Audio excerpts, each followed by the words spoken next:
Welcome, in front of me is a POCO M7 Pro, and today I'll show you how you can copy your contacts from the SIM card to the device.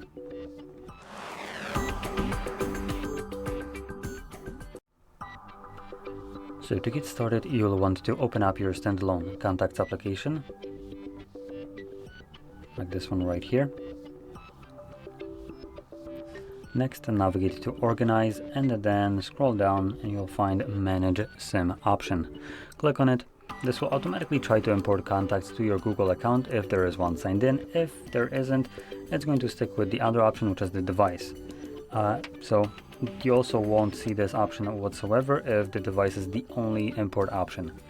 Additionally, as you've seen, for Google account, I wasn't able to import any contacts. They were all grayed out and deselected, while the device allows me to import all of them. And the reason for that is all these contacts already exist on my Google account, while none of them exist on the phone itself. So the device is stopping you from duplicating contacts. You can also deselect contacts that you don't want, and from there click on import. Now, for some reason, Xiaomi has this moronic idea of trying to delete your contacts from the SIM card, even though they never get in your way, and they're always there as a safe backup in case anything would happen. So I recommend selecting the keep option as it's just a sensible option. And next, if we go back to our contacts list, you should be able to see your contacts in here. You might sometimes need to change the display location, so you can do so by clicking either right here where we have all contacts and choosing, for instance, the device. You can see there's 4 contacts that I have imported right here, also the SIM card itself, the Google account, and all contacts.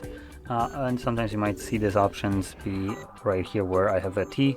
You might have a logo of your Google account or whatever, and sometimes you will have more options visible in here. But whichever way, both are, depending on, I guess, the device or some circumstances, both can be correct. And from there, you can just choose where to display contacts from. So anyway, with that being said, hope you found this very helpful, and if you did, don't forget to hit like, subscribe, and thanks for watching.